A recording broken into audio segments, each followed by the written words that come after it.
साथियों, आप सभी को टारगेट विथ नित्यम के इस चैनल में दिल खोल करके स्वागत है। जैसे में आपको लगातार पता चल रहा है कि टारगेट विथ नित्यम चैनल से आपको जीके जीएस का सीरीज दिया जाता है जो सभी परीक्षाओं के लिए महत्वपूर्ण है, खासकर बीपीएससी शिक्षक भर्ती, बिहार पुलिस, बिहार दरोगा, बिहार एसएससी, रेलवे, बैंकिंग या फिर डिफेंस एग्जाम, या फिर आप किसी भी प्रतियोगी परीक्षाएं की तैयारी कर रहे हैं, उन तमाम प्रतियोगी परीक्षाओं के लिए वीडियो महत्वपूर्ण होगा। क्योंकि हमारे चैनल से जो भी आपको जीके जीएस के सीरीज दिए जाते हैं वे सभी प्रीवियस ईयर पर आधारित होते हैं, यानी प्रीवियस ईयर के प्रश्न होते हैं जो आपके आगामी परीक्षा में इसी तरह के सवाल आपको देखने को मिलेगा। तो आज की हम इस सीरीज में सुपर फास्ट रिवीजन करेंगे जीके जीएस का, ठीक है। तो अगर वीडियो पसंद आता है तो वीडियो को लाइक कर दीजिएगा, वीडियो को शेयर कर दीजिएगा और कमेंट कर जरूर बताइएगा कि आपको सेशन कैसा लगा। तो चलिए, आपकी ज़्यादा समय की बर्बादी नहीं करेंगे, सबसे पहला सवाल से हम आपकी शुरुआत करते हैं। हमारा जो भी सवाल रहेगा वो वन लाइनर प्रीवियस ईयर पर आधारित प्रश्न रहेगा, ठीक है। तो वो पहले ही हमने बता दिया है। सॉरी, ये पुराने तरह के प्रश्न है, ठीक है। हम थोड़ा आगे आ जाते हैं कि वो कहाँ से वो शुरू है प्रश्न, वो यहाँ से शुरू है, ठीक है। ये लीजिए, तो वेरी इंपॉर्टेंट क्वेश्चन है फॉर ऑल एग्जाम, ठीक है। तो सबसे पहला सवाल ही कहता है कि पृथ्वी का सबसे छोटा महाद्वीप का नाम क्या है। तो पृथ्वी का सबसे छोटा महाद्वीप का नाम है ऑस्ट्रेलिया, जो कि बहुत सबसे छोटा महाद्वीप है। और ऑस्ट्रेलिया एकमात्र ऐसा महाद्वीप है जहां एक भी ज्वालामुखी नहीं पाया जाता है, जहां एक भी ज्वालामुखी नहीं पाया जाता है। और विश्व का सबसे बड़ा महाद्वीप है एशिया महाद्वीप, ठीक है, एशिया महाद्वीप। चलिए नेक्स्ट बोलता है कि पर्यटन दिवस कब मनाया जाता है। तो पर्यटन दिवस 27 सितंबर को पर्यटन दिवस मनाया जाता है पर्यटकों को बढ़ावा देने के लिए। और 16 सितंबर को क्या मनाया जाता है, इसका आंसर आप लोग कमेंट बॉक्स में दीजिएगा कि 16 सितंबर को हम लोग क्या मनाते हैं।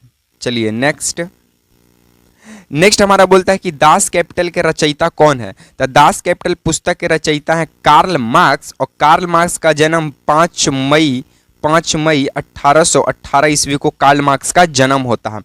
कार्ल मार्क्स ने ही साम्यवाद के जनक माने जाते हैं और वैज्ञानिक साम्यवाद के जनक जो है कार्ल मार्क्स को ही माने जाते हैं।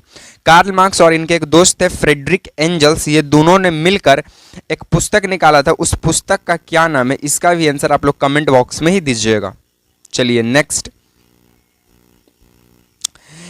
सवाल आपसे बोलता है कि शुक्र और मंगल के बीच कौन सा ग्रह पाया जाता है। तब पृथ्वी पाया जाता है। ये सूरज है, ठीक है, ये शन है, ये बुध है, उसके बाद शुक्र है, उसके बाद पृथ्वी है, उसके बाद मंगल है। तब से वही बोला कि शुक्र यानी ये और मंगल यानी ये, इसके बीच में कौन है, पृथ्वी, जो कि तीसरे नंबर की ग्रह है।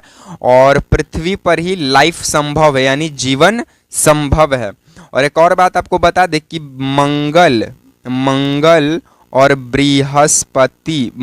बृहस्पति के बीच में एक पट्टी पाई जाती है जिसे क्षुद्र ग्रह की पट्टी कहते हैं, क्षुद्र ग्रह की पट्टी। इस बात को भी आप ध्यान रखिएगा कि क्षुद्र ग्रह की पट्टी मंगल और बृहस्पति के बीच में पाई जाती है। चलिए नेक्स्ट बोलता है कि ठोस कार्बन डाइऑक्साइड को क्या कहा जाता है। तो ठोस कार्बन डाइऑक्साइड को शुष्क बर्फ कहा जाता है। ठोस कार्बन डाइऑक्साइड को क्या बोला जाता है, शुष्क बर्फ कहा जाता है। और हमारा जो कार्बन डाइऑक्साइड है ये एक अधातु है। कैसा है, यह एक अधातु है। तो ये बात को भी आप ध्यान रखिएगा। चलिए नेक्स्ट बोलता है कि किसी राज्य में आपातकाल घोषित करने का प्राधिकार जो है वो राष्ट्रपति को ही संभव है। और भारत में प्रथम बार इमरजेंसी लगा तो वो लगा था 1975 में, ठीक है, संपूर्ण क्रांति के वक्त पर, जिसके नेतृत्व करता थे जयप्रकाश नारायण, ठीक है। चलिए नेक्स्ट, शायद आप उसके बाद 1911 में बंगाल विभाजन किसने निरस्त किया। तो 1911 में बंगाल विभाजन निरस्त करने का काम लॉर्ड हार्डिंग द्वितीय किए थे, लॉर्ड हार्डिंग द्वितीय। लेकिन बंगाल विभाजन करने का काम 1905 में कर्जन करते हैं। कौन करते हैं, कर्जन करते हैं, ठीक है। और रद्द लॉर्ड हार्डिंग द्वितीय करते हैं। नेक्स्ट बोलता है कि सभी मजबूत हाइड्रोजन बॉन्ड में क्या पाया जाता है। तो H2O पाया जाता है। क्या पाया जाता है, H2O यानी जल, ठीक है। चलिए नेक्स्ट बोलता है कि भारत छोड़ो आंदोलन के समय कांग्रेस के अध्यक्ष कौन थे। तब मौलाना अबुल कलाम आजाद थे, जो कि ये कहां से, ये आपके झारखंड रामगढ़, झारखंड रामगढ़ में ये पहली बार रामगढ़ अधिवेशन की शुरुआत करते हैं, बिहार से वो हो, ठीक है। मौलाना अब्दुल कलाम आजाद भारत छोड़ो आंदोलन के समय ये कांग्रेस के अध्यक्ष थे। ये लगातार कंटिन्यूअस 6 सालों तक ये पद पर, सबसे ज्यादा दिनों तक कांग्रेस के पद के अध्यक्ष पर ये बने हुए थे, मौलाना अबुल कलाम आजाद। और ये भारत के प्रथम शिक्षा मंत्री बनते हैं। कैसा मंत्री? शिक्षा मंत्री बनते हैं। तो इस बात को भी आप ध्यान रखिएगा। चलिए नेक्स्ट क्या कहता है कि सीडेराइट किसका अयस्क है? तो सीडेराइट लोहा का अयस्क है। मैग्नेटाइट किसका अयस्क है? तो ये भी लोहा का है। लोहा का रासायनिक सूत्र Fe होता है, 26 नंबर पर आता है, ठीक है। हमारे शरीर में लोहा जो है वो कहाँ पाया जाता है? तो आरबीसी में हीमोग्लोबिन पाया जाता है, उसके अंदर ये पाया जाता है लोहा तत्व। तो इस बात को भी आप ध्यान रखिएगा। चलिए, लिमनोटाइट भी है लोहा का अयस्क, ठीक है। ताप और विद्युत का सुचालक अधातु है ग्रेफाइट। ग्रेफाइट जो है ये अधातु होते हुए भी ताप एवं विद्युत का क्या है? सुचालक है, ठीक है। उसी ये अपवाद में आता है। ग्रेफाइट जो है ये अपवाद में आता है, ठीक है। और ग्रेफाइट जो है अपवाद में आता है। उसी तरह हीरा जो है ये अधातु होते हुए भी धातु की तरह चमक रखती है, ठीक है। तो ये सबसे ज्यादा चमकीला पदार्थ है हीरा, और अधातु होते हुए भी धातु की तरह गुण एक और धारण किए हुए सबसे दुनिया का सबसे कठोर पदार्थ है कौन? हीरा। तो इस बात को भी आप ध्यान रखिएगा। चलिए नेक्स्ट बोलता है कि एलोरा का गुफा कहाँ स्थित है? तो एलोरा का गुफा महाराष्ट्र में स्थित है। कहाँ स्थित है? महाराष्ट्र में स्थित है। महाराष्ट्र हमारा जो है वो एक तटीय राज्य है। महाराष्ट्र हमारा एक कैसा राज्य है? तटीय राज्य है। तो इस बात को भी आप ध्यान रखिएगा। हमारे भारत के कुल तटीय सीमाओं पर स्थित 9 राज्य भारत के स्थित हैं।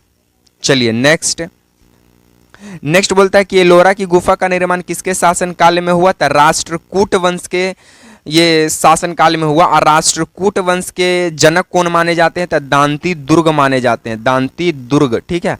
राष्ट्रकूट वंश के शासक। चलिए संस्थापक।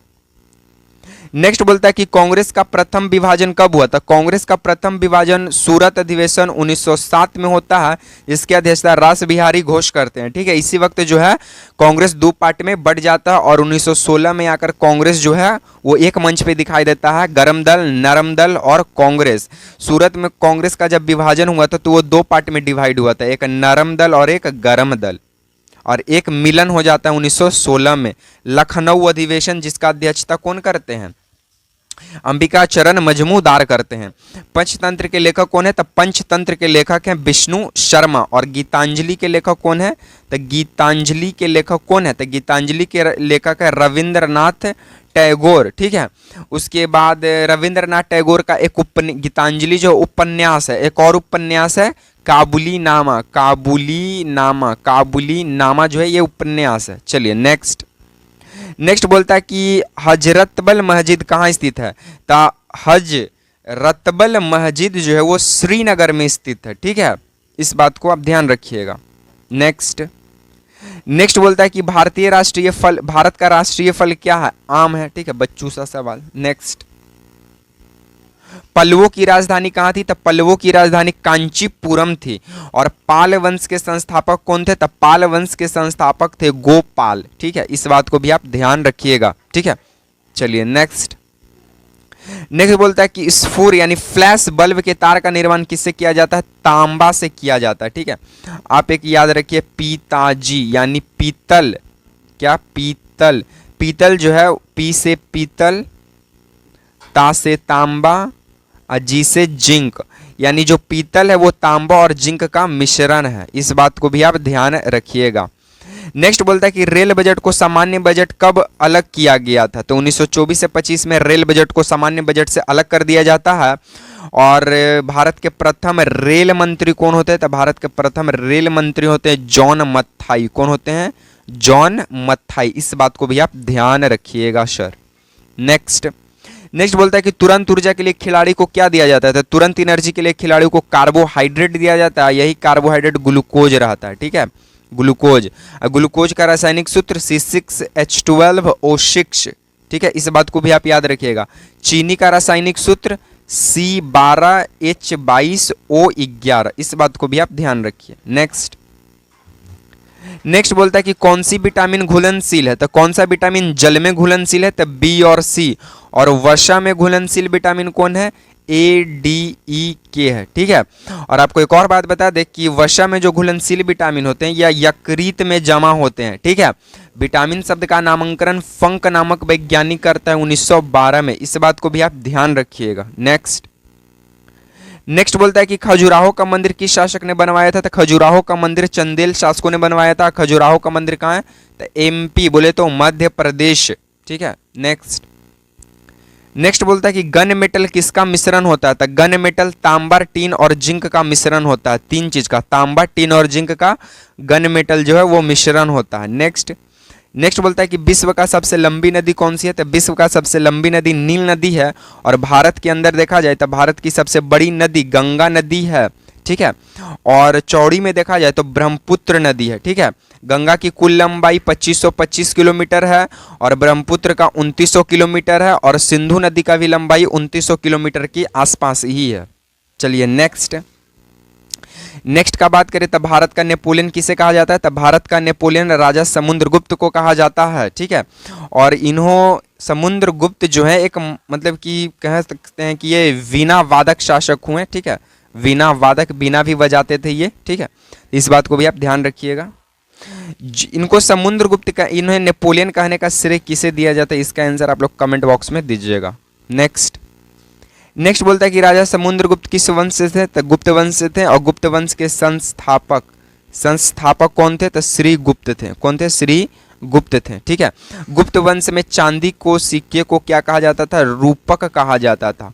और ये सोना को दीनार कहा जाता था, क्या कहा जाता था, दीनार। नेक्स्ट, थॉमस कप किससे संबंधित है, तो थॉमस कप प्रोसो में बैडमिंटन से संबंधित है। नेक्स्ट, कीबोर्ड किस प्रकार का डिवाइस है, तो इनपुट डिवाइस है। कीबोर्ड में कुल कितने कीज होते हैं, इसका भी आंसर आप लोग कमेंट बॉक्स में ही दीजिएगा। कंप्यूटर का ब्रेन सीपीयू को कहा जाता है, यानी सेंट्रल प्रोसेसिंग यूनिट को। भारत का सबसे ऊंचा चोटी का नाम K2 है, यानी गॉडविन ऑस्टिन है, ठीक है। चलिए, तो आज को हम वीडियो को यहीं पे रहने देंगे, ठीक है। बाकी वीडियो को देखने के लिए थैंक्स फॉर वॉचिंग। वीडियो पसंद आए तो वीडियो को लाइक कर दीजिए, वीडियो को शेयर एंड चैनल को सब्सक्राइब कर दीजिए, ठीक है। इसी तरह के सीरीज के साथ आपसे मिलेंगे नेक्स्ट वीडियो में। तब तक के लिए आप तमाम साथियों को देखने के लिए जय हिंद, वंदे मातरम।